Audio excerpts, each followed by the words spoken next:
दोस्तों, जय श्री कृष्ण। अर्जुन को पाशुपतास्त्र कैसे मिला? अर्जुन को पाशुपतास्त्र कैसे मिला? भगवान शिव का पाशुपतास्त्र एक अमोघ अस्त्र माना जाता है।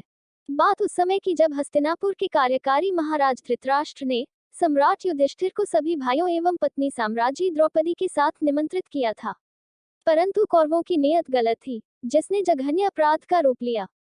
सम्राट युधिष्ठिर द्यूत में हार रहे थे, क्योंकि मामा शकुनी मायावी पासों से खेल रहे थे। ये पासे मामा शकुनी के अनुरूप अंक लाते थे। कौरव हारते युधिष्ठिर के शब्दों के साथ खेलकर उन्हें धर्म संकट में डाल रहे थे।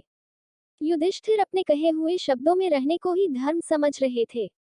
यही उनसे भूल हुई और उनके चारों भाई बंदी बन गए और उनकी धर्मपत्नी साम्राज्ञी द्रौपदी का अपमान हुआ। कौरवों ने साम्राज्ञी द्रौपदी के वस्त्र हरण करने की चेष्टा की, परंतु श्री हरि नारायण ने उनकी रक्षा की। हालांकि चेष्टा मात्र ने पर्याप्त अपमान किया और इस अधर्म के भागीदार हस्तिनापुर की राज्यसभा में बैठे हर एक सभाजन हुए। पांडवों को वनवास और पाशुपतास्त्र। सम्राट युधिष्ठिर का राजपाट दुर्योधन ने छलपूर्वक छीन लिया और हारने के दंड स्वरूप महाराज युधिष्ठिर को उनके भाइयों एवं पत्नी सहित 12 वर्षों का वनवास तथा 1 वर्ष का अज्ञातवास मिला। जब वे जंगल की ओर प्रस्थान कर रहे थे, तभी भगवान श्री कृष्ण ने सभी पांडवों को अपनी अपनी शक्ति में वृद्धि करने हेतु अलग अलग मार्ग सुझाए।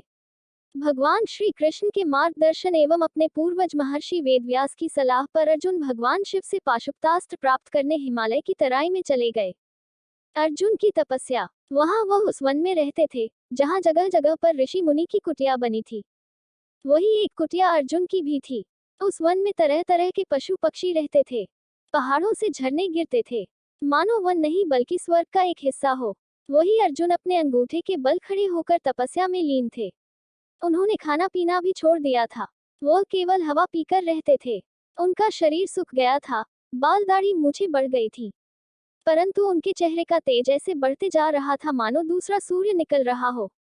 कुछ दिनों के पश्चात अर्जुन के शरीर से निकल रहा तेज उस जगह की रोशनी को अत्यधिक बढ़ा चुका था। इतना प्रकाश हो चुका था कि वहां आंखें खोलना मुश्किल था। ऋषि मुनियों का त्राहिमाम। इतना ही नहीं, वहां का तापमान भी बढ़ता जा रहा था और अब वहां ऋषि मुनियों के लिए रहना मुश्किल हो गया था।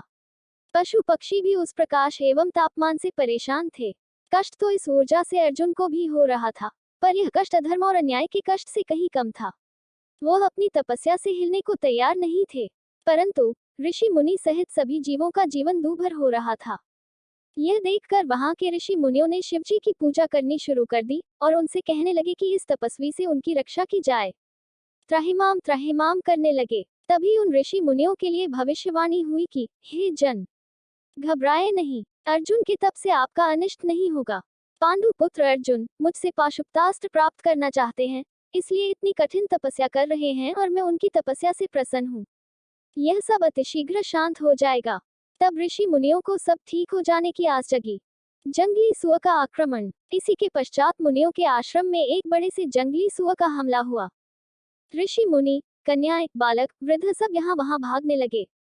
तभी अर्जुन को अपने क्षत्रिय धर्म का एहसास हुआ और उन्होंने अति शीघ्र उस जंगली सुअर की ओर अपने धनुष को खींचा और वह जंगली सुअर वहीं ढेर हो गया। अर्जुन के बाण के साथ ही साथ जंगली सुअर की छाती में एक और भी बाण लगा था। वह बाण एक किरात का था, जो दूर से उस जंगली सुअर का पीछा करता हुआ आ रहा था। जब किरात ने उस जंगली सुअर को मारने की बात कही, तब अर्जुन मुस्कुराते हुए बोले, इस जंगली सुअर को इतनी दूर से भेदना इतना भी आसान नहीं है किरात प्रभु। यह मेरे बाण द्वारा भेदा गया है। किरात और अर्जुन का युद्ध। इस पर किरात ने कहा, क्षत्रिय प्रतीत होते हो, मेरे साथ युद्ध करो तो जानू वास्तव में क्षत्रिय हो या नहीं। अन्यथा बड़ी बड़ी बातें तो कोई भी कर सकता है। युद्ध कर सिद्ध करो कि इस जंगली सुअर को तुम्हारे बाणों ने भेदा है। अर्जुन ने किरात से कहा, मैं अभी एक तपस्वी हूँ, ऋषि मुनियों के बीच ऐसे कार्य शोभा नहीं देता। परंतु किरात ने अर्जुन पर बाण चलाने शुरू कर दिए। उत्तर स्वरूप अर्जुन ने भी किरात पर कई बाण चलाए, पर उसके सभी बाण किरात के शरीर से लग लग कर नीचे गिर पड़े। अर्जुन समझ चुके थे कि किरात मायावी है, अन्यथा उसके बाण उसे छूकर गिर क्यों जाते। अर्जुन के पास युद्ध की जितनी कलाएं थी, जितने अस्त्र शस्त्र थे, सबका उसने उपयोग किया, पर किरात पर कोई असर नहीं हुआ। उसे तनिक हानि नहीं हुई। भगवान शिव के द्वारा पाशुपतास्त्र प्रदान करना। जब दैविक अस्त्र भी किरात का कुछ बिगाड़ ना पाए, तब अर्जुन हाथ जोड़कर अपने घुटनों पर बैठकर भाव विभोर हो बोले, हे महादेव, आपके सामने क्या शौर्य, क्या धनुर्विद्या, क्या दैविक अस्त्र शस्त्र और क्या मेरा कुल और वर्ण। मुझसे भूल हुई, मुझे क्षमा करे करुणा कर। मैं आपको समझ नहीं पाया। भगवान भोलेनाथ ने प्रसन्नता भरे स्वर में कहा, अर्जुन, मैं तुम्हारी वीरता की परीक्षा लेकर परम संतुष्ट हुआ हूँ। मैं तुम्हारी इच्छा के अनुसार ही तुम्हें पाशुपतास्त्र दे रहा हूँ। इससे तुम तीनों लोकों को जीत सकोगे। अर्जुन का उद्देश्य पूर्ण हुआ। सृष्टि के इतिहास में शौर्य की नैवेद्य से शिवजी को संतुष्ट करने वाला अकेला अर्जुन ही है। दोस्तों, अगली वीडियो देखने के लिए आप चैनल सब्सक्राइब जरूर करें और लाइक करें और कमेंट करें। जय श्री राधा महारानी जी।